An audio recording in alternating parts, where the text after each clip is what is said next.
Wow, thank you.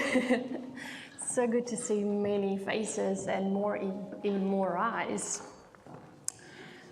So first, I don't know if we have enough time, but I really would love to teach you something that I learned last year, and since then I really love doing it. So I'd like for you to bring your right hand up. Lean your head forward, and tap yourself on the left shoulder. Tap yourself on the left shoulder. That's it. And from now on, I want you to do exactly that when you've done something right and you've done something well.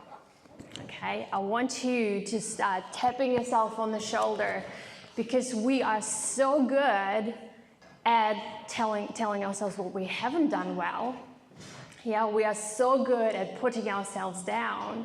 We have that inner critic in ourselves, inside our head.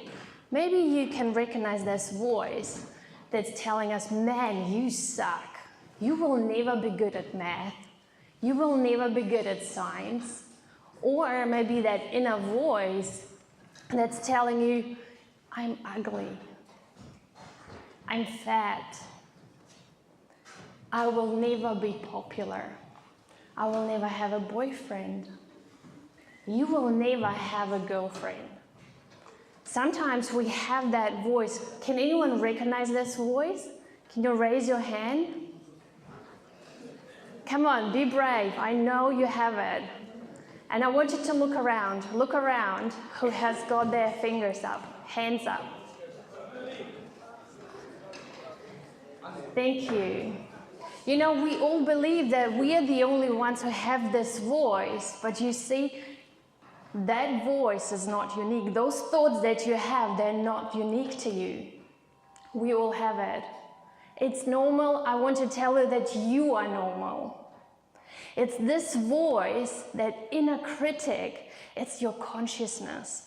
It's telling you that maybe you've done something wrong. It's that voice that sometimes comes up and says, hey, you've been a dickhead today. You shouldn't have been like that to your mom. She means it well. Or it's this voice inside you that you should have been better to your little sister. She is a good girl. It's that voice that makes you to a beautiful human being. So it's important to have it. So congratulations, you're normal, you're good. But sometimes that voice becomes a bully. It's that bully inside our head. And today I would like to tell you my own story of my own bully that stole 10 years of my life. It robbed me of 10 years of my life. It started when I was about 15. I went to high school, and I had two other best girlfriends. So there was 3 of us. The other 2 girls, my best friends, they had a boyfriend. And they were quite popular at school. They had a lot of friends and a lot of students or fellow students like them. And that was me. I didn't have a boyfriend.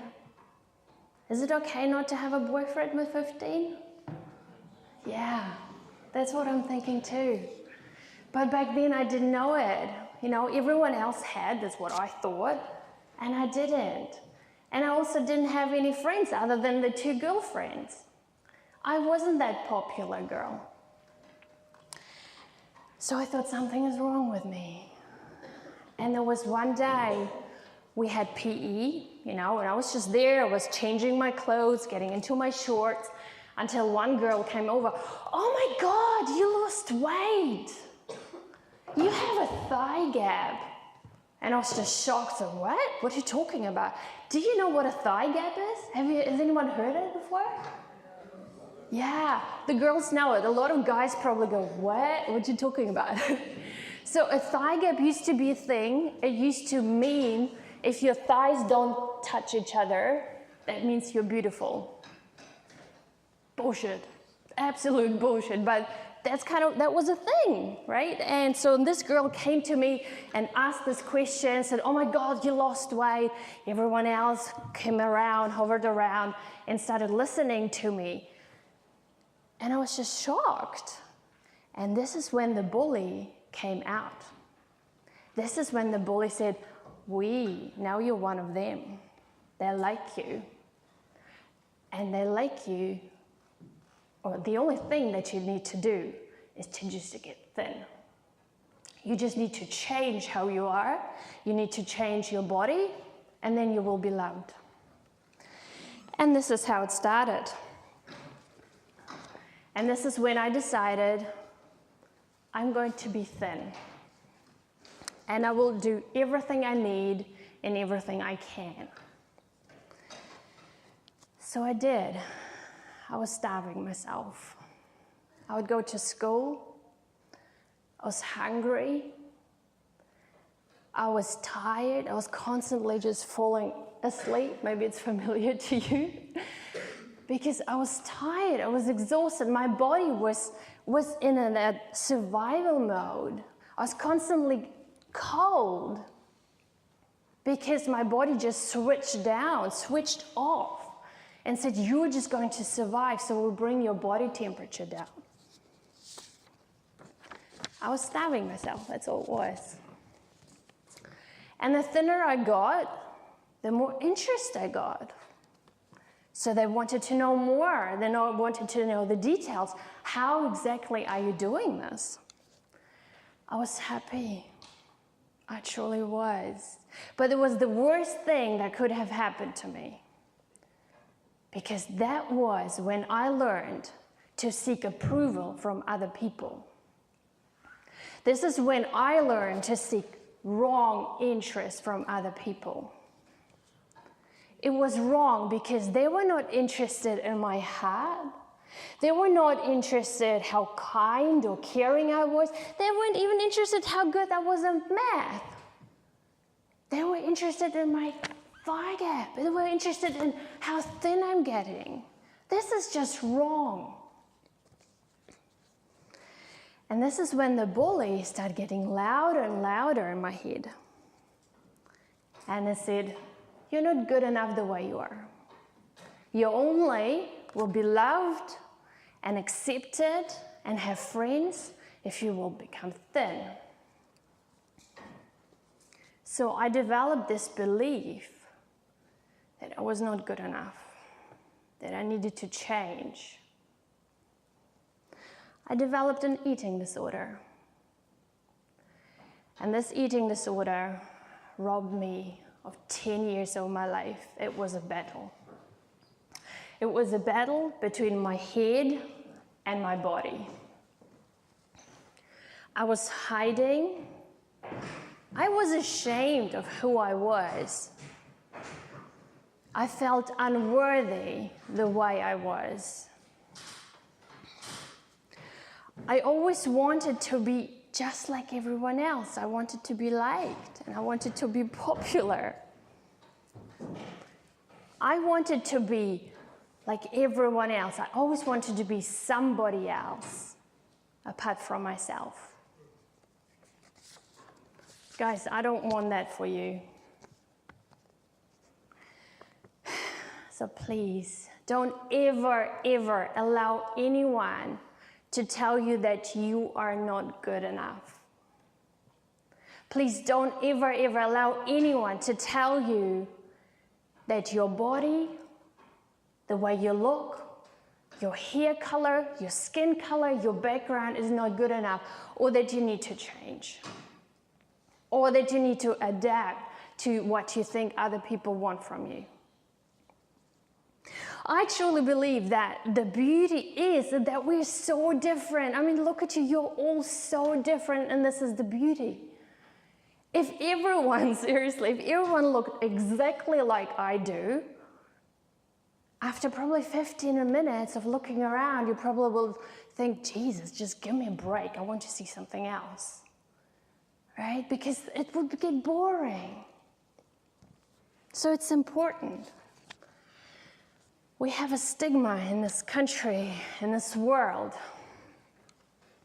against people in fat bodies. And that causes harm to both people who live in big bodies and in small bodies. Because we start starving ourselves to become thin, or even if we don't have a big body, we starve ourselves because we have fear that we might gain weight. Society treats people living in big bodies differently. I believe, my personal belief, the society is bullying people in big bodies. And I would like for you to be really brave and raise your hand if you ever have had a thought, my God, he is fat, or she is fat. Yes. I really love you for this. You are so amazing. Thank you. Hey, I used to be one of them. I used to be judgmental as hell. That's why I developed the eating disorder, because I thought I need to change. And let me tell you this is not your fault that you think like this. You are thinking this way because the society made you think that way. Maybe you've heard even your family saying these things. Your auntie, your parents, your brother, your sister. On Instagram, on social media, we see all these perfect pictures. 80% of women from a certain age have cellulite. It's normal. But because of Photoshop, we don't see it. So we look at our thighs and think, I'm the only one. No, it's just we don't see it.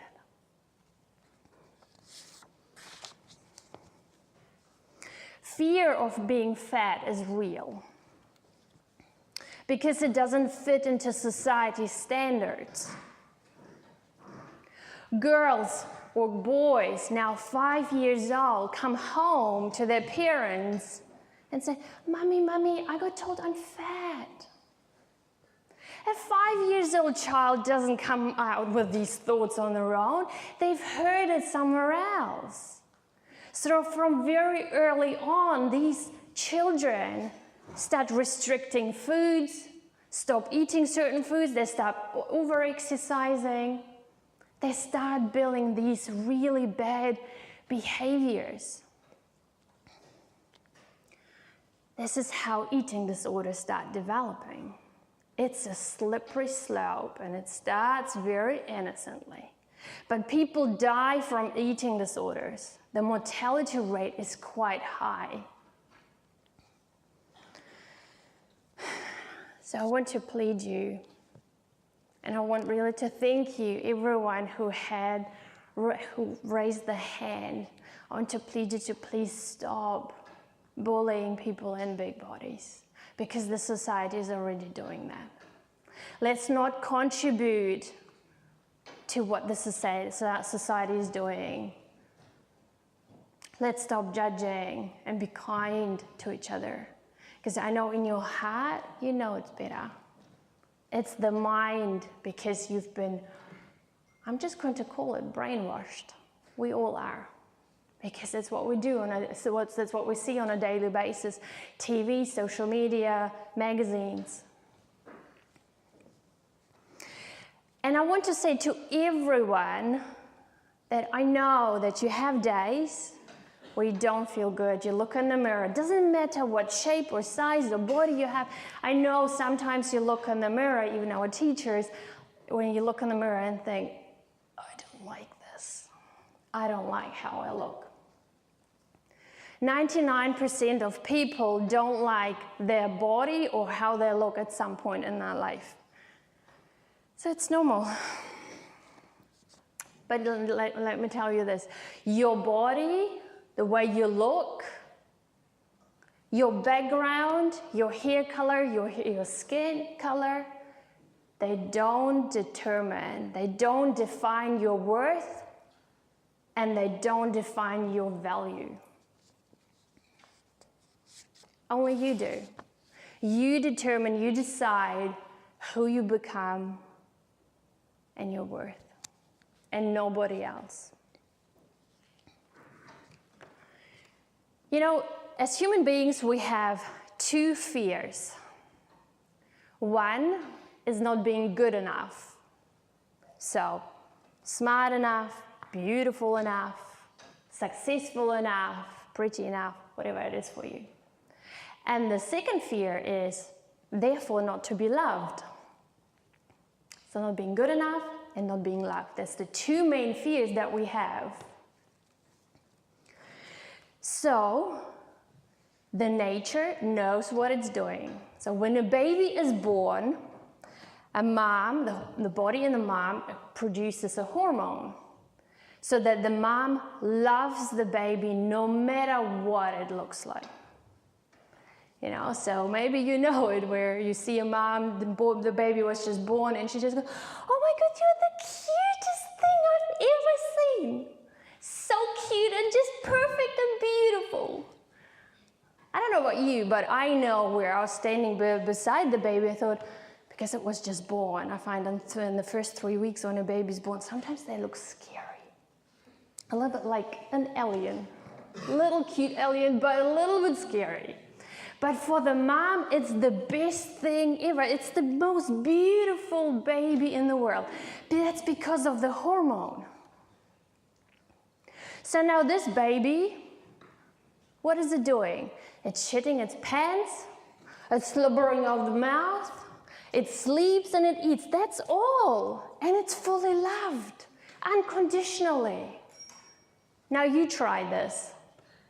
Shitting your pants, slobbering out of your mouth, eating and sleeping, and nothing else. And we'll see how much love you're gonna get.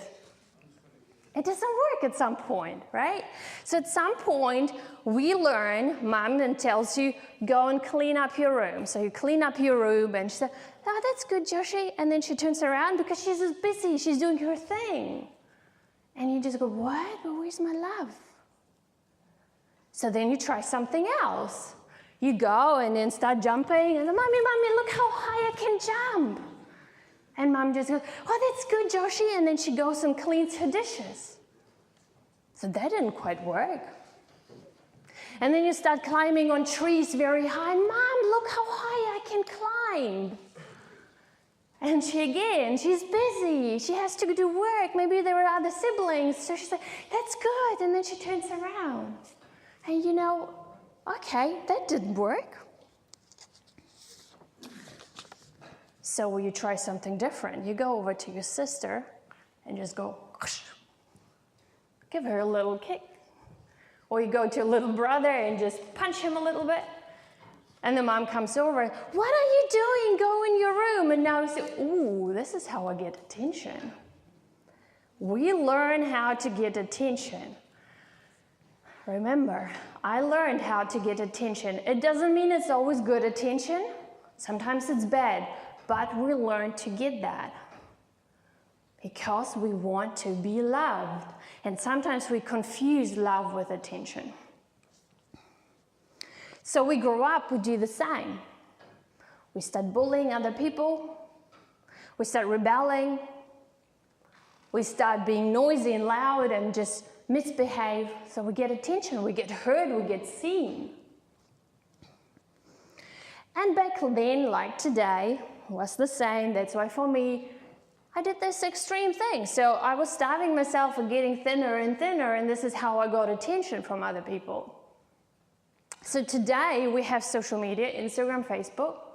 So what do? We need to stand out, right? We need to get those likes and those hearts. Just a normal random picture, it doesn't work anymore. Now girls put pictures up in their underwear, in their bikini, posing. This is how they get liked. And if we don't get those hearts, we feel like, ooh, something is wrong with me. I'm not good enough. So we start doing more extreme things. Now it's almost a norm to see constantly through Instagram Girls in their bikinis or underwear, or even naked. That has become a norm. Guys post pictures of them getting drunk and, I got smashed in the weekend. This is how much I got. Yeah, or we share dares and get really dangerous. We learn how to get attention, no matter what. Because we want to be loved. We want to be cool. I get that. I was there, as I told you. I'm just looking at the time very quickly. I want to tell you a story. So, I was 17. Now I had a boyfriend. His name was Maurice. A very beautiful, beautiful guy. So he came over and said, hey, do you want to go to a party? I'm going to a party. I said, no, I can't. I have to be at home at 10 o'clock. I said, I'll get it for you. I'll go to talk to your dad. So he went to my dad and, hey, can I take Eugenia out? My dad just looked, hell no, get out of here. Okay, so he went. And we know what we do, right? If dad says no, who do we go to? Mom, that's it. He knew how to get girls, as I said. He was a good boy, so he got flowers. He went over to my mom, first get her the flowers, and mom just, oh my God, melted. Perfect son-in-law. And the second thing, he asked her, can I take Eugenia out to a party? She felt bad to say no, so she said yes. So we got to the party. There was alcohol. That was the first time that I had alcohol. My body just was shocked. So what is this toxic in your body? So very quickly, I lost my consciousness. He was, as I said, a good boy, so he got me to a tent. It was an overnight thing. He put me into the tent, but he got my head out because I felt so sick. Maybe you can relate to this. Everything else that happened from here on, I don't remember. Next morning when I woke up, he said to me, you were 1 centimeter away from your death. So what? Why? What happened? He said there was this dude, that stupid dude who was so drunk, he jumped on a scooter and started riding around, and he missed your head by just only 1 centimeter. I was 1 centimeter away from my death, or squashed my head.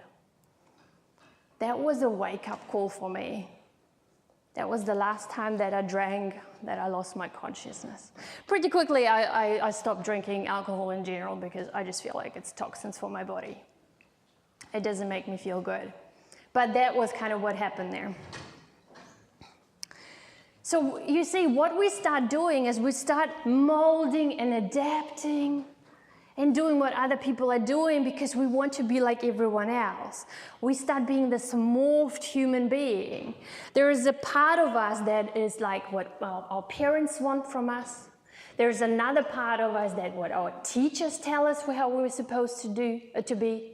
There's another part that is what our friends tell us how we're supposed to be. There's another part that is what the society tells us we need to be, put us into these boxes.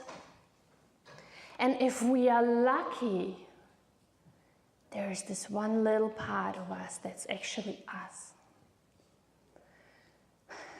And this part that comes out at nighttime when the doors are closed and nobody's watching. That's a little part of you that maybe loves dancing. So when nobody's watching, you start grooving and dancing, but it's from other people, it says it's gay. Guys don't do that. So you're hiding that. Maybe there's a part of you that secretly just loves playing instruments, but all your friends are out doing other things, so you don't want to be an outsider. So you don't practice. Maybe there's another part of you that just loves performing, and you're dreaming that one day you will be on this huge stage with thousands of people. But nobody knows it. Maybe there's something else. Maybe there is a part of you that actually when nobody's looking, you feel really terrible and bad because you bullied someone. And in your heart, you know that not who you are, but that's what your friends are doing. So, you just want to fit in. So come to your heart, guys. Be who you are in your heart. You know where it is. You know who you are. What I have learned from my eating disorder is that no matter how hard I tried to change, that I never felt like I really belonged or was loved because I wasn't myself. How can people love me if I am not myself?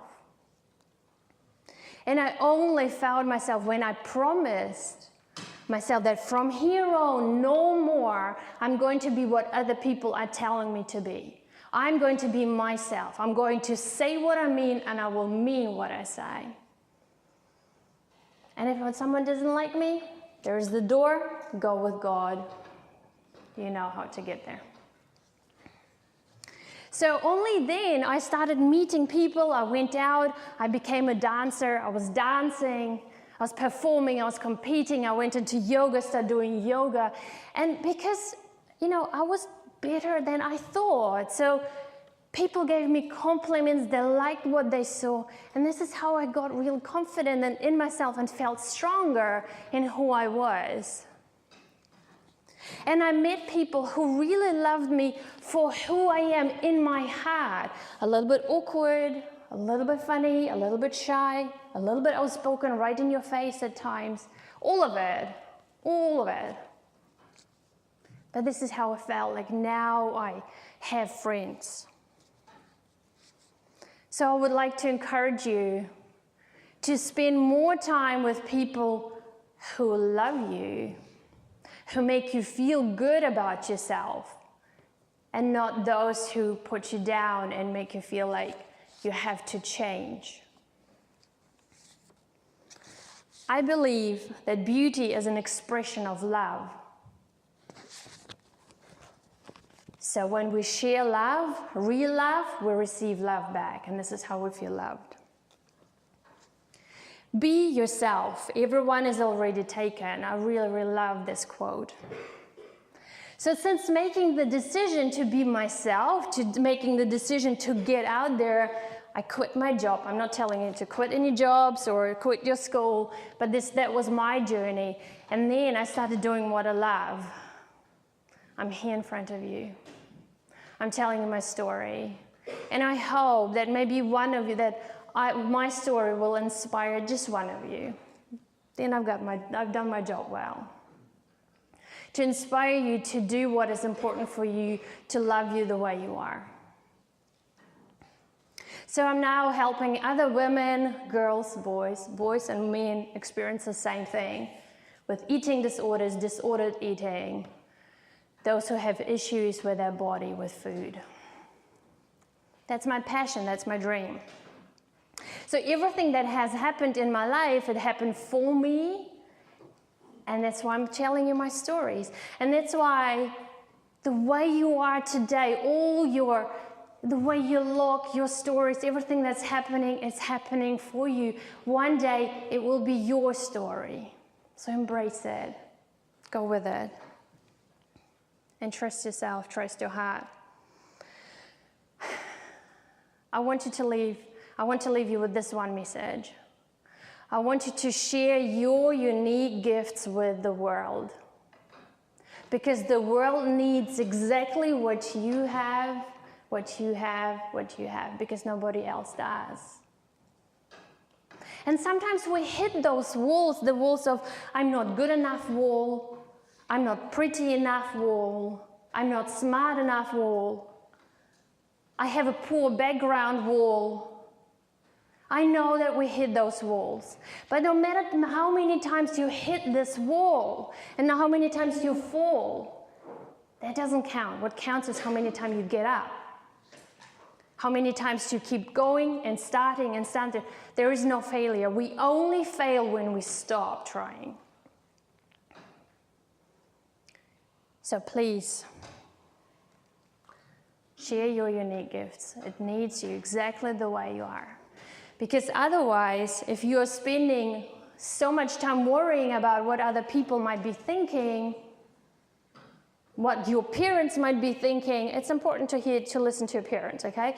But what your students or your friends might be thinking, or even your neighbors, then the world is missing out on you. We are missing out on you. And you are missing out on your life as well. Thank you so much for listening. Thank you so much for being here. Thank you.